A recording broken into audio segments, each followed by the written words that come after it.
ভারতবর্ষে যত মানুষ আছে প্রত্যেকের কাছে একটা করে কার্ড আছে, যে কার্ডটার নাম হচ্ছে আধার কার্ড।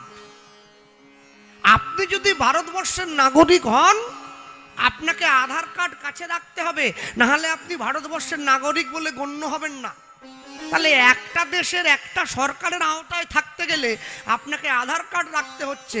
আপনি চিন্তা করুন, গোটা বিশ্ব জগতের মূল আধার যে, তার চরণে থাকতে গেলেও একটা কার্ড রাখতে হয়। তাই গৌর হরিবল হরিবল, যেটা হরিনাম রূপী কার্ড সঙ্গে রাখতেই হবে, না রাখলে জীবের কোনো গতি নেই।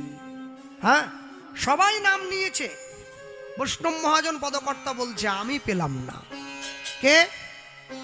বৈষ্ণব মহাজন পদকর্তা প্রেমানন্দ দাস ঠাকুর, তিনি বলছেন সবাই তোমার নাম নিয়ে নিল, শুধু আমি বাদ পড়ে গেলাম। এতিন ভুবন আনন্দে ভরিল, উঠিল মঙ্গল স্বরধ্বনি হরিবল। এতিন ভুবনে আনন্দে ভরিল, উঠিল মঙ্গল ওগো এতিন ভুবন আনন্দে ভরিল, উঠিল মঙ্গল ওই নয় এতিন ভুবনে আনন্দে ভরিল, উঠিল মঙ্গল ওগো কহে প্রেমানন্দে এমন গৌরাঙ্গে রতিনা জন্মিল ওই না কহে প্রেমানন্দ এমন গৌরাঙ্গ রতিনা জন্মিল। ওগো কহে প্রেমানন্দে এমন গৌরাঙ্গে রতিনা জন্মিল ওই না কহে প্রেমানন্দ এমন গৌরাঙ্গ রতিনা জন্মিল। বলি আমার ভাগ্যে হলো না, আমার ভাগ্যে হলো না, বলি আমার ভাগ্যে হলো না, আমার ভাগ্যে হলো না, সবাই তোমার নাম নিল, আমার ভাগ্যে হলো না, বলি সবাই তোমার নাম নিল, আমার ভাগ্যে হলো না, ওগো আমি পতিত পড়ে রইলাম হরিবল। হলো না গো, আমি পতিত পড়ে রইলাম, আমার ভাগ্যে হলো না, আমার ভাগ্যে হলো না। ওগো কহে প্রেমানন্দে এমন গৌরাঙ্গে রতিনা জন্মিল ওই না কহে প্রেমানন্দ এমন গৌরাঙ্গে রতিনা জন্মিল। এতিন ভুবন আনন্দে ভরিল, উঠিল মঙ্গল স্বর। মঙ্গল কহে প্রেমানন্দে মনেরি আনন্দে মনের আনন্দে রতিনা জন্মিল রতিনা জন্মিল।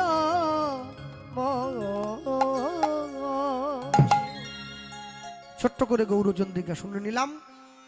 বাংলায় একটা কথা আছে, লোকে বলে মুচি হয়ে সূচি হয় যদি কৃষ্ণ ভজে, সূচি হয়ে মুচি হয় যদি কৃষ্ণ ত্যাজে। আচ্ছা, মানে মোট কথা, কেউ যদি মুচি বাড়ির ছেলে হয়, ও যদি কৃষ্ণ নাম করে, একবারে লাভ দিয়ে বামুন হয়ে পড়বে নাকি? কোনোদিন বামুন হবে না, মুচি মুচিই থাকবে। আর কেউ যদি ব্রাহ্মণ বাড়ির ছেলে হয়, ও যদি কোনোদিন কৃষ্ণ নাম নাও করে, ও কোনোদিন মুচি হয়ে পড়বে না, ও বামুন বামুনই থাকবে। তাহলে তফাৎ কি হবে? কেউ যদি মুচি ঘরে জন্ম নিয়ে কৃষ্ণ নাম করে, এতে তার কৃষ্ণ ভজনের অধিকারটা তৈরি হবে, তাই গৌর হরিবল হরিবল, তার পদোন্নতি হবে, সে যে স্থানে ছিল তার থেকে উচ্চ স্থানে যাবে। আর কেউ যদি ব্রাহ্মণ ঘরে জন্ম নিয়ে কৃষ্ণ নাম না করে, এতে সে বামুন থাকবে ঠিকই, তার পদোন্নতি হবে না, তার পদস্খলন হবে, সে নিম্নগামী হয়ে পড়বে। এই জন্যে কিবা বিপ্র কিবা চণ্ডাল অভক্তহীন ছাড়, কৃষ্ণ ভজনে নাই জাতি কুলের বিচার। সবাই করতে পারে, হ্যাঁ, ওই বুড়ো বয়সে হরিনাম করতে হবে এরম মাথার দিব্যি করে দিবা নেই। 25 বছর বয়স হয়েছে, বাড়ির লোক বলছে কি রে নাম নিবিনি? না না, এই তো বয়স, এখন খাবো নি তো কবে খাবো? আর খাও না রে বাবা, সারা জীবন ধরে খাও, নাম নাও। লোকে আমাকে বলে, কৃষ্ণবাবু আপনি যে তুলসীর মালা পরতে বললেন, তুলসী মালা পরে মাছ খেতে পারবো? আরে তোমার 80 বছর বয়স হয়ে গেছে, এখনো তোমার নোলা কি করে বেরোচ্ছে? আরো খাবে তুমি? এখনো ইচ্ছে হয়? বলে না, কাঁটা খেতে পারিনি, কাঁটাটা বেছে একটু খাই আর কি, হ্যাঁ একটু ইচ্ছে হয় আর কি। হ্যাঁ কি গো? বলে মিথ্যা বলতে পারবো? আরো বলবে। 80 বছর বয়স হয়ে গেছে, আরো মিথ্যা কথা বলতে চায়, মন চায়। হ্যাঁ লোকে আবার বলে দেখবেন, মন যেদিন চাইবে সেদিন মালা নেব, সেদিন তিলক পরব। মন জীবনে চাইবে না। জীবনের দুটো টান আছে, একটা যৌবনের টান, একটা বুড়ো বয়সের টান। যৌবনের টান কোনটা জানেন? 30 থেকে 45, একে যৌবনের টান বলা হয়।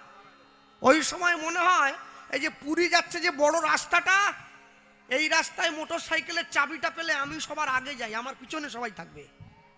একে যৌবনের টান বলে।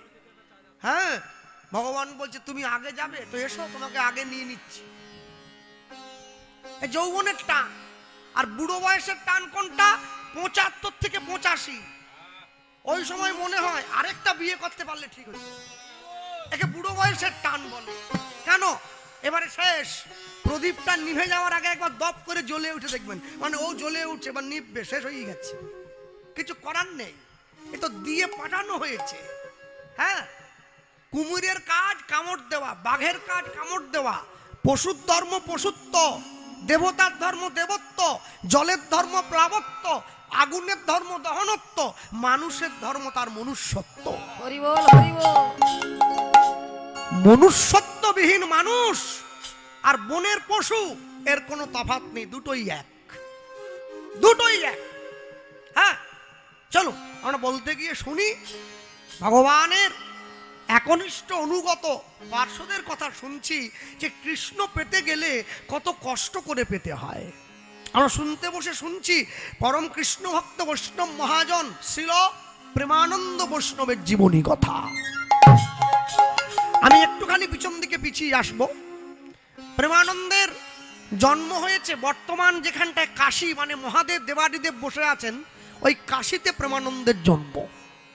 প্রেমানন্দের বাবার নাম কি? প্রেমানন্দের বাবার নাম হরিদাস।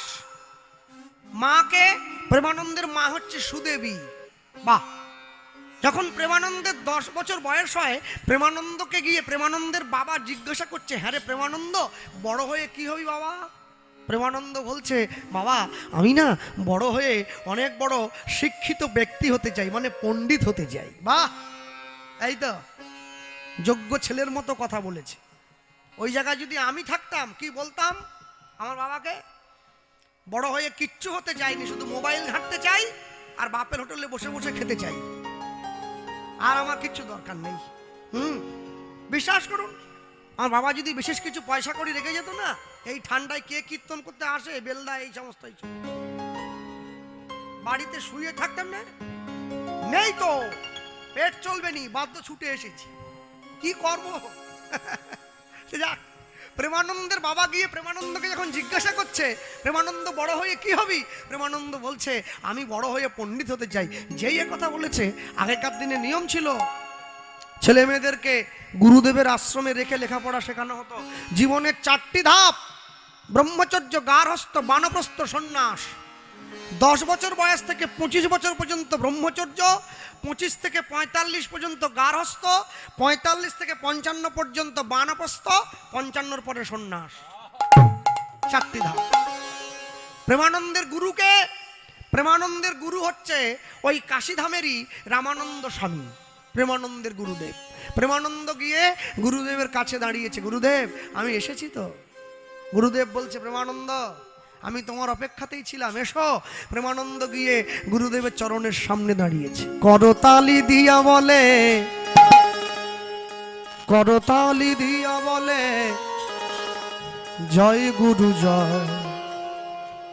তুমি মাতা, তুমি পিতা, তুমি সর্বময়। তুমি মাতা, তুমি পিতা, তুমি সর্বময়। নিতাই গৌর হরি বল। করতাল দিয়া বলে জয় গুরু জয়। তুমি মাতা তুমি পিতা তুমি সর্বময়, তুমি মাতা তুমি পিতা তুমি সর্বময়। আস্তে একটু হাত তোলা যায়? বাহ, একটু তালি দেওয়া যায় কি?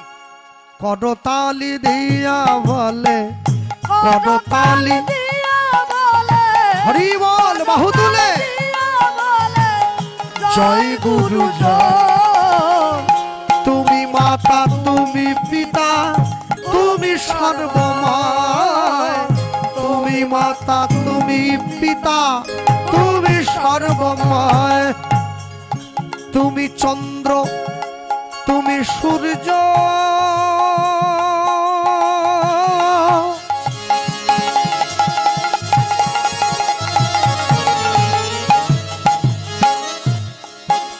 পরময় আশ্রয় গুরুদেব পরময় আশ্রয়, তুমি চন্দ্র তুমি নিতাই সূর্য। গৌর হরি বল।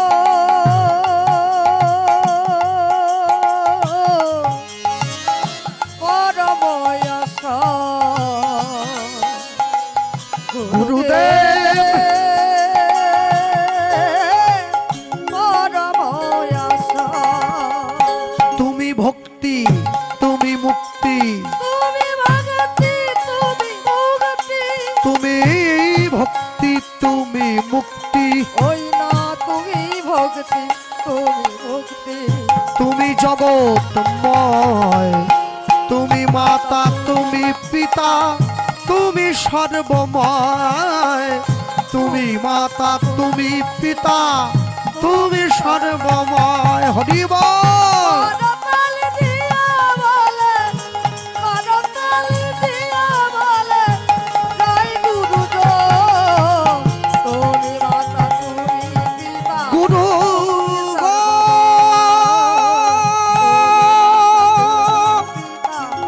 গুরুদেব গুরুদেব আমায় করুণা করো, করুণা করো,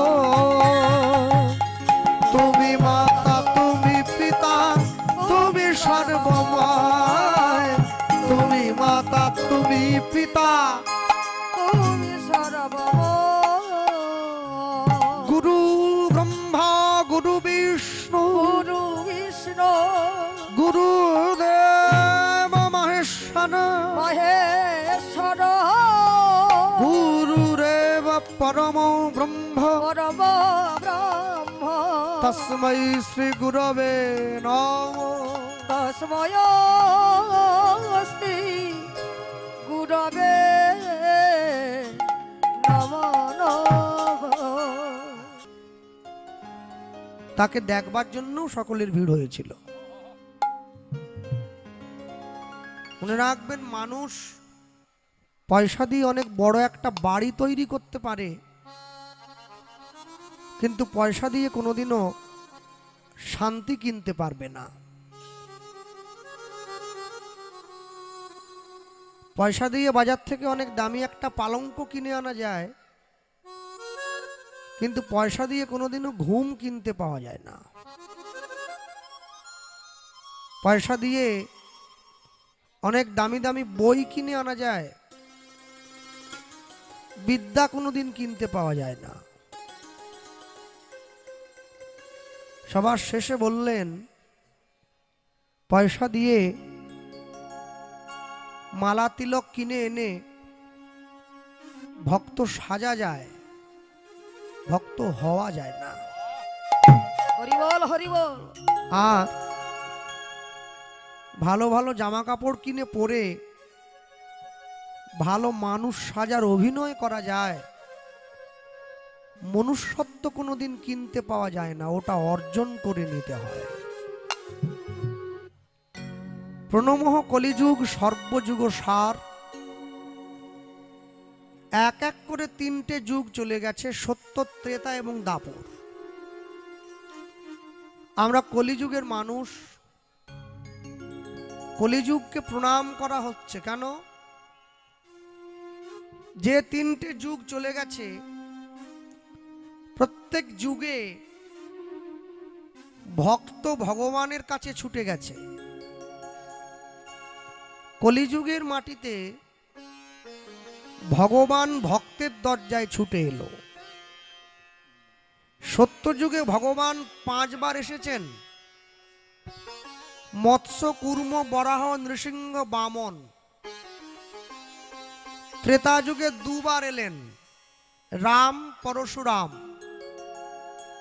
দাপর যুগে 1 বার এসেছেন কৃষ্ণ।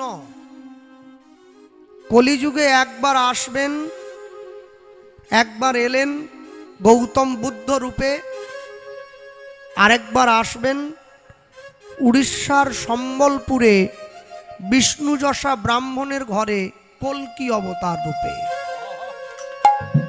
এই হচ্ছে ভগবানের 10 অবতার। মনে রাখবেন, গুরু যখন শিষ্যকে মন্ত্র দেয়, যাকে আপনারা দীক্ষা বলেন, দীক্ষা শব্দের অর্থ হলো দিব্য জ্ঞান। জগতে 2 রকমের জ্ঞান হয়, একটা আর্থিক জ্ঞান, একটা পরমার্থিক জ্ঞান। আর্থিক জ্ঞানে অর্থ রোজগার হয়, সংসার পরিচালনা করার সুবিধে হয়। পারমার্থিক জ্ঞানে ঈশ্বরের কাছে যাওয়ার জন্য যে রাস্তা, সেই পথটা পরিষ্কার হয়। নিতাই গৌর হরি বল, হরি বল। তা গুরু যখন শিষ্যকে দীক্ষা দেন, এতে গুরু যখন শিষ্যকে মন্ত্র দান করেন, এতে গুরুদেবের সাধন শক্তি নষ্ট হয়। কেন? একটা জিনিস যত ভাগ করা হবে তত কমতে থাকবে। তাহলে গুরুদেব যে নাম আশ্রয় করে, যে নাম জমা করে রেখেছেন, সেটা শিষ্যদের মধ্যে দিয়ে কমাতে থাকেন। তাহলে গুরুদেবের নাম পূরণ হয় কি করে? যদি শিষ্য গুরুদেবের কাছে আশ্রয় নিয়ে সঠিকভাবে গুরুদেবের দেখানো পথে চলতে পারে, নিজেকে চালাতে পারে, তবে মন্ত্র নেওয়া সঠিক হয়, না হলে হয় না। হরি বল, হরি বল। না হলে হয় না। কি করে হবে? কোনো দিনের জন্য হবে না। আচ্ছা, আমরা যখন তীর্থে গিয়ে অন্যায় করি, এই তীর্থ আমাদের পাপগুলো গ্রহণ করে। তাহলে তীর্থ গয়া, মথুরা, বৃন্দাবন, পুরী, কাশী, নবদ্বীপ, আমরা যখন তীর্থে গিয়ে অন্যায় করি, সেই তীর্থক্ষেত্রগুলো, সেই ধামগুলো আমাদের পাপকে গ্রহণ করে। তাহলে তীর্থের পাপকে গ্রহণ করবে, বলছে তীর্থের পাপ গ্রহণ করে সাধু। সাধু যখন তীর্থে যায়, তখন তীর্থ তার নিজের অপরাধগুলি সাধু চরণে দিয়ে দেয়। তখন বললেন, সাধু যদি অন্যায় করে, হ্যাঁ, সাধু যদি অন্যায় করে, তার সেই অন্যায়কে গ্রহণ করবে। আচ্ছা, একটা কথা বলুন আমাকে, একটা 5 কিলো ঘিয়ের ভাণ্ড রাখা আছে, ভালো দেশি ঘি, 5 কিলোর বোতল।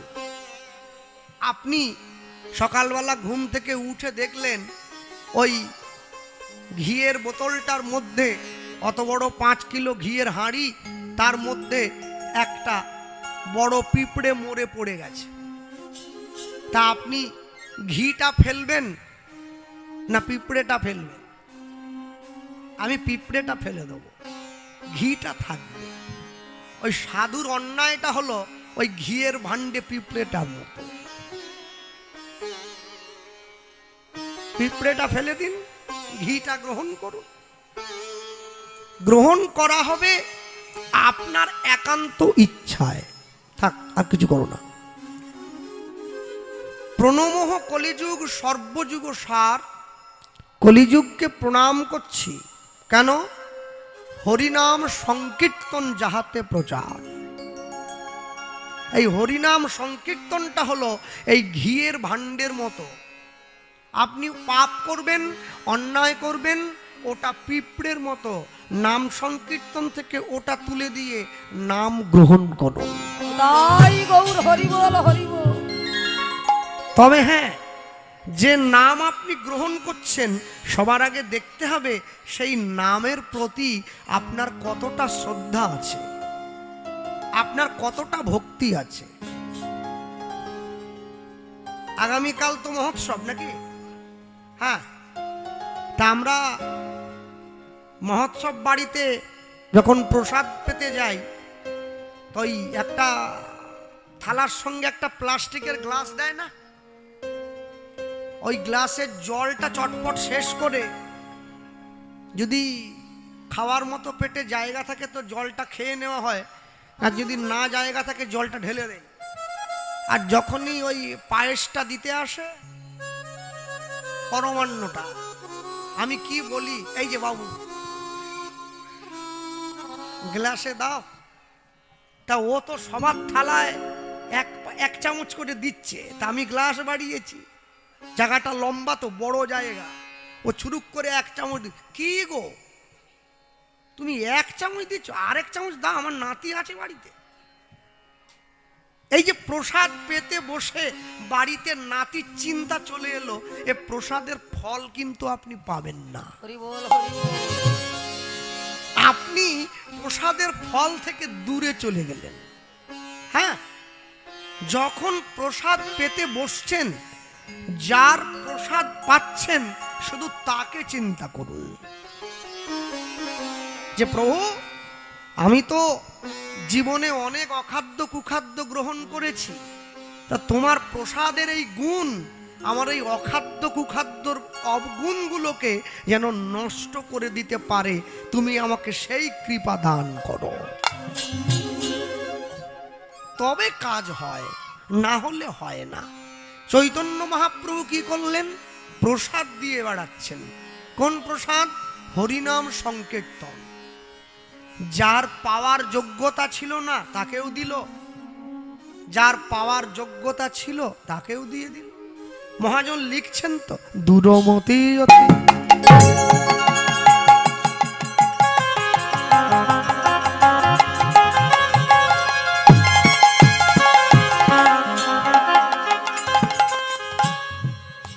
দূরমতি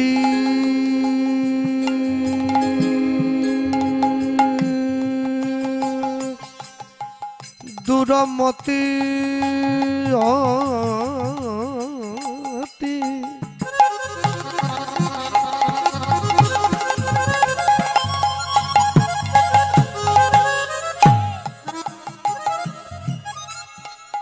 পতি পতি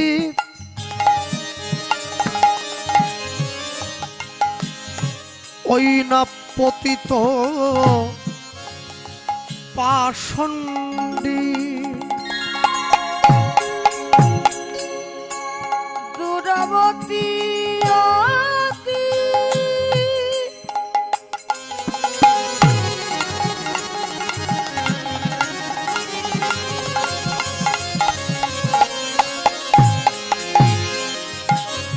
পতিত পাষণ্ডী আমার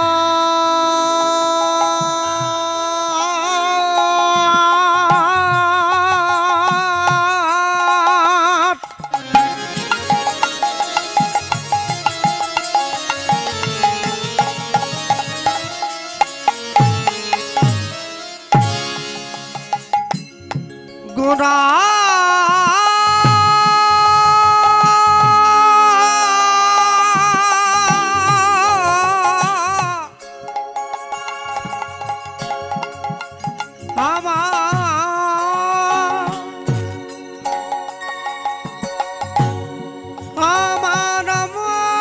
আমার গোরা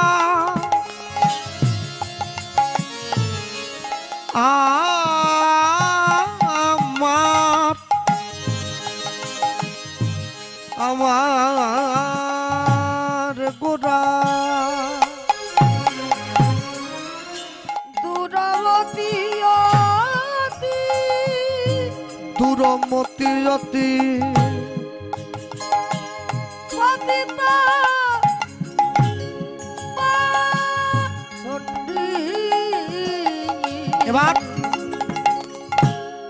প্রাণে না মারিল, প্রাণে না মারিল, প্রাণে না মারিল কারে।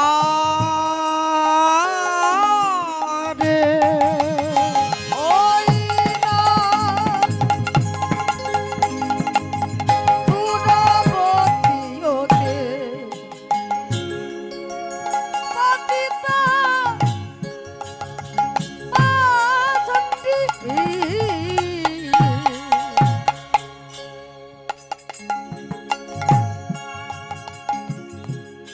প্রাণে না মারিল কারে, হরি নাম দিয়া জীবের হৃদয় শোধিল, যাচি গিয়া সবার ঘরে ঘরে। হরি নাম দিয়া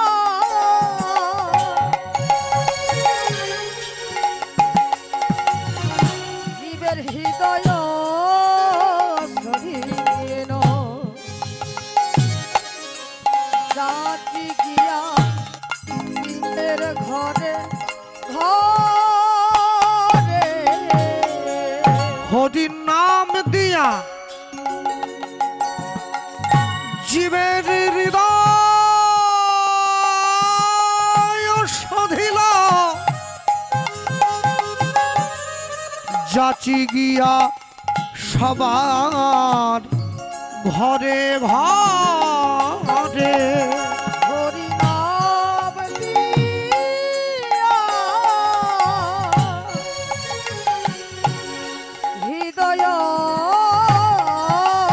সহিল, যাচি গিয়া জীবের ঘরে ঘরে।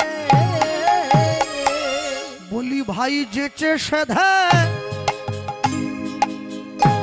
হরি নাম দিল, ওই না যেতে সেধে হরি নাম দিল। ও ভাই যেচে সেধে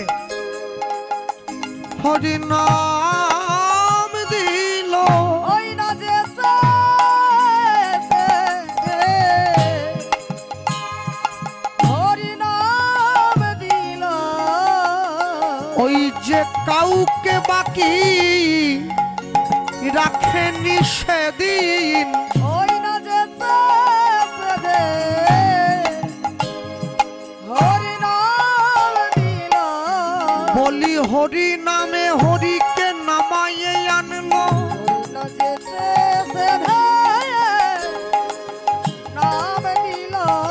ওই যে জাতের বিচার করেনি সেদিন, ওই না যেতে সেধে হরি নাম দিল। ওই না জগাই মাধাইয়ের মতো মাতালকে হরি নাম বিলায়, ওই না যেতে সেধে নাম দিল। ওই যে মলয় চাঁদ কাজীর মতো মুসলমানকে কৃষ্ণ প্রেম বিলায়, যেতে সেধে হরি নাম দিল। ওই যে মোদের সবার গৌর হরি, যেতে সেধে নাম দিল। জীবের ভব পারের কান্ডারি। যেতে সেধে নাম দিল।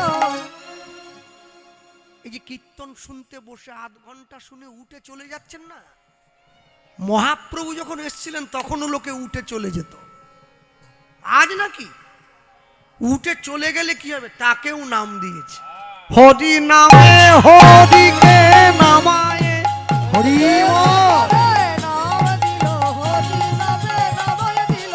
যেতে সেধে নাম দিল, ওই না যেতে সেধে হরি নাম দিল। হরি নাম দিয়া হৃদয় শোধিল, যাচি গিয়া জীবের ঘরে ঘরে। হরি নাম দিয়া হৃদয় সহিল, যাচি গিয়া সবার ঘরে ঘরে। যে ভগবানকে ভালোবাসে ভগবান তাকেও নাম দিয়েছে, যে ভগবানকে ভালোবাসে না তাকেও নাম দিল। তফাৎ কি?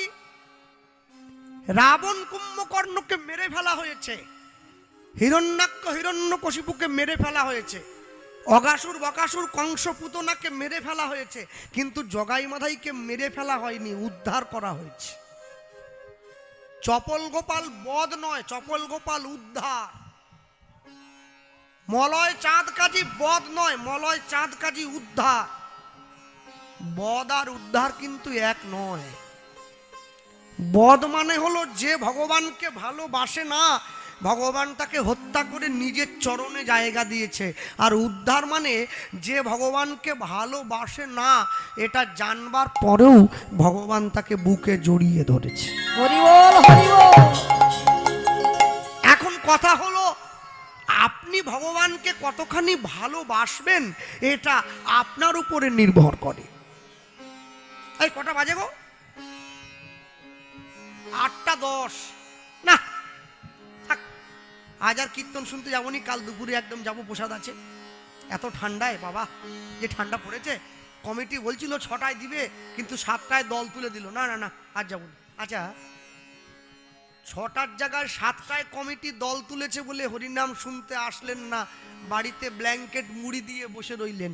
এবারে চিন্তা করুন তো, হঠাৎ করে যদি রাত্রি 11টার সময়, এই কার্তিক মাসের শেষের দিকে, অগ্রহায়ণ মাসের শুরুতে প্রচণ্ড ঠান্ডায় আপনি জানতে পারেন কোনো কারণে যে আপনার জমিতে যে পাকা ধানগুলো ছিল কেউ একটা জল ছেড়ে দিয়েছে, ধান সব ভেসে যাচ্ছে, আপনি কি লেপ মুড়ি দিয়ে ঘুমিয়ে থাকবেন? যে না না দরকার নেই বাবা, যা ঠান্ডা, রাত্রি 11টা বাজে, যা হবে সকালে দেখা যাবে, লাভ দিয়ে একবারে হামগুড়ি দিয়ে চলে যাবেন খালি গায়ে, যা হবে হবে। হ্যাঁ, কেন? ভগবান তো আর জোর করে আমাদেরকে ডাকতে পারে না, তাই মানুষে হরি নামের দিকে অত ধ্যান দেয় না। মনে রাখবেন, বেঁচে থাকতে গেলে, খাবার খেতে গেলে যেমন চাষ করতে হয়, মরে যাওয়ার পরে কি খাবেন সেই চিন্তা করে একটু হরি নামের ফসলটাও ফলাতে হয়। হরি বল, হরি বল। হরি নামের ফসলটা ফলাতে হয়।